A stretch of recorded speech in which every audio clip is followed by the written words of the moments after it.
Definitely mind कैसे गाड़ी चलाऊं उसको बताने के लिए बहुत उन्नत संस्था है, बहुत मजबूत चीज है। माइंड कैसे कंप्यूटर पे काम किया जाता है उसके लिए बहुत बढ़िया चीज है, लेकिन माइंड दो व्यक्तियों के बीच में, प्रकृति के बीच में या इस संसार में कैसे जिया जाए उसको बताने के लिए वो अथराइज नहीं है, उसमें सामर्थ्य नहीं है कि वो बताए।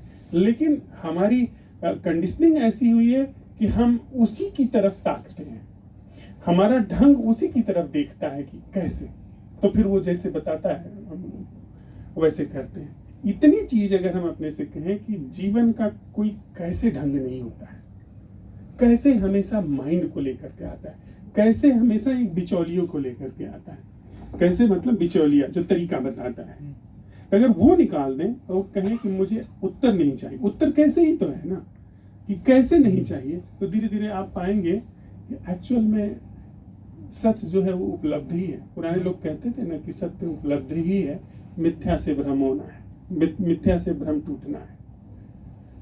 कहीं ना कहीं मन ही वो सारी चीजें क्रिएट करने लगता है जब हम क्वेश्चन करते हैं कैसे हो गया।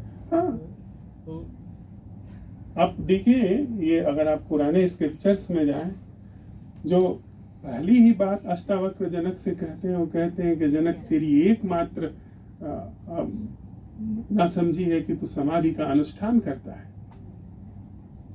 कैसे अनुष्ठान मतलब कैसे, सारी तरकीबें।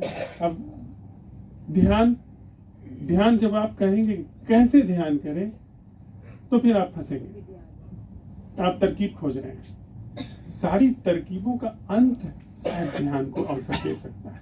शांत कैसे हो, अब अगर कह रहे हैं आप शांत कैसे हो, तो ये शांति को करने की जो आप तरकीब विकसित कर रहे हैं वह एक ऐसी अशांति को लेकर के आएगी। अब कभी आप शांत लोगों को देखते हैं जो तथाकथित शांत हैं, कैसे भड़कते हैं कि इसकी कोई सीमा नहीं, कितना ठोक पीट करके खुद को शांत किया था और इस दुष्ट ने आके भड़का दिया। कभी घर में कोई ध्यानी वानी टाइप का इंसान हो जाए तो समझे कि बाकी लोगों की तो खटिया खड़ी हो जाती है। हम खुद पे भी ये चीज ऑब्जर्व कर सकते हैं कि बहुत सारी जगहों पे हमने भी कोई ना कोई मुखौटा लगा के रखा है जिसे हम तोड़ना नहीं चाहते। धन्यवाद। हाँ सर प्लीज। प्रणाम सर। हाँ सर, कैसे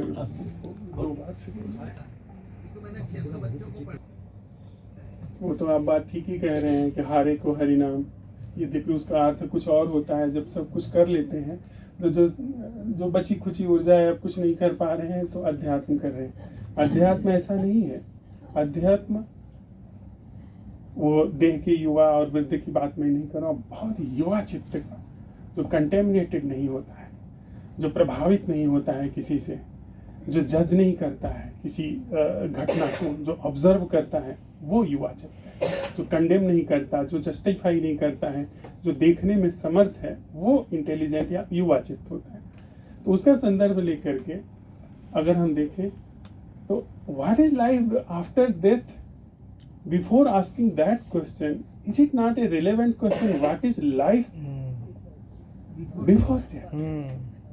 Do we really know what is the life before death? What the life right now we are leading? Do we really know? Or we have just a concept. We are just replacing concept to another concept. Do we really know what is the life right now? Anybody know? Anybody can know what is the life right now? आप तर्जुमा कर रहे हैं, mind तर्जुमा करता है, अनुवाद कर रहा है कि लाइफ अभी जो घट रही है वो ये है। और ये रिपीटेशन है, हम आप रिपीट कर सकते हैं। लाइफ अभी जो है वो हम आप नहीं जानते हैं, हमको नहीं पता है कि लाइफ अभी और यहीं पर क्या है। अगर उसकी हम आप तलाश करें तो ये बहुत आसान है कि डेथ क्या है, डेथ किसकी होती है वो भी पता चल सकता है, और डेथ के बाद क्या है वो भी पता चल सकता। नहीं कि अगला जन्म है कोई, या स्वर्ग है, या नर्क है, या पिछला जन्म है, उसमें मैं नहीं जाना चाहता। वो बात उतनी जरूरी नहीं है। और दूसरी बात जो आपने कही कॉस्मिक लव की, हो सकता है कि चित्त जब बहुत शांत हो तो उसको कुछ ऐसे ऐसे साज की, ऐसे वाद्य की स्वर लहरियां सुनाई पड़ जाएं जो कि अक्षत है या जो कि कहें अनहद है, लेकिन वो जो उसको थोड़ी देर के लिए सुनाई पड़ा है वो उसकी डिवाइस ने उतना रिसीव किया है। वो असल क्या है उसको डिफाइन नहीं करिए। जो असल प्रेम है उसकी थोड़ी सी झलक कभी कभार हमारे जीवन में उतर आती है, पर वो झलक है, वो असल नहीं है।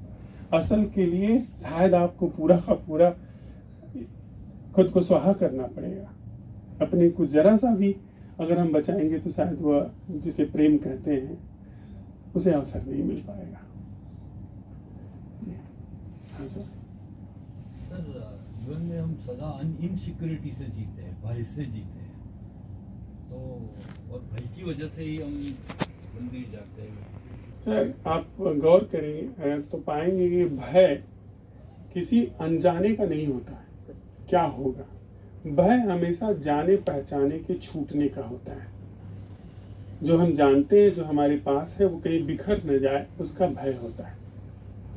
सारी दुनिया में ये कोशिश की गई कि भय ना हो। आप जो बड़े पद पे पहुंचना चाहते हैं ना, वो भय को ढकने की चेष्टा है।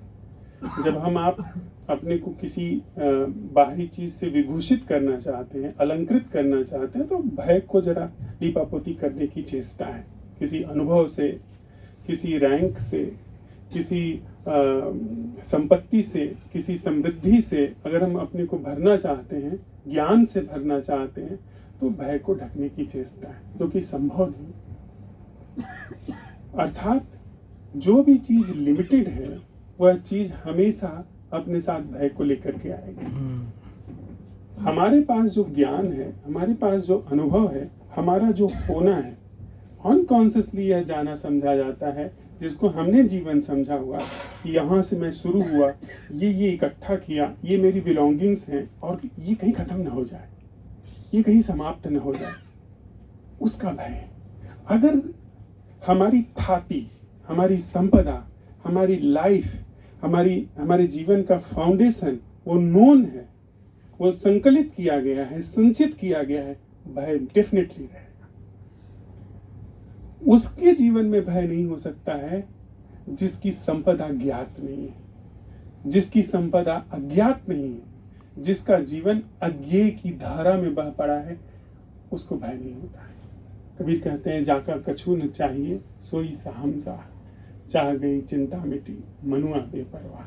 साहम शाह वही है, भय से मुक्त वही है। आपने महावीर क्यों कहा? महावीर का मतलब जिसके पास ऐसा कुछ नहीं है जो छीना जा सकता है। सबसे ऐश्वर्यवान उसको कहा गया जिसे आप कुछ छीन नहीं सकते। जो ज्ञात के क्षेत्र में जब तक हमारी पकड़ है, जब तक हम समझते हैं कि बुद्धि संबंध को तय कर सकती है, जब तक हम ये समझते हैं कि बुद्धि के द्वारा तय किए गए ईश्वर, बुद्धि के द्वारा तय की गई हमारी व्याख्याएं सत्य को लेकर के, जीवन को लेकर के वो सच है, तब तक भय रहेगा।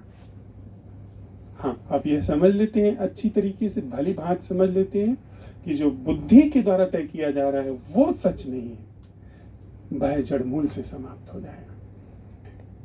क्या कोई किसका छीन लेगा? उस अभयता से फिर आती है कि तुम क्या लाए थे, वो छाया है। ऐसा कथन जो है ना, वो पीछे पीछे आता है।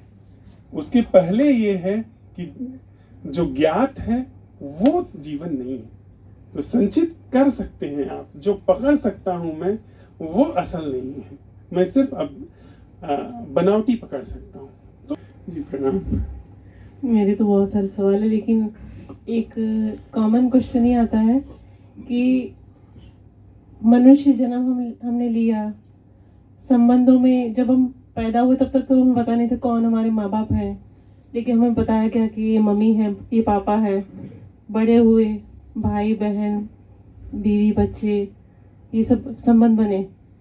लेकिन यहाँ अटैचमेंट से डिटैचमेंट की तरफ कैसे जाया जाए, जब पता है कि जब शरीर नश्वर है, एक दिन हम सब ने जाना है, सबको मालूम है, लेकिन फिर भी हम मोह में फंसे हुए हैं और फिर वो दुख का कारण बन जाता है जब कोई हमें छोड़ के जाता है। सो उसमें से कैसे बाहर आ जाए, उसका क्या सॉल्यूशन है?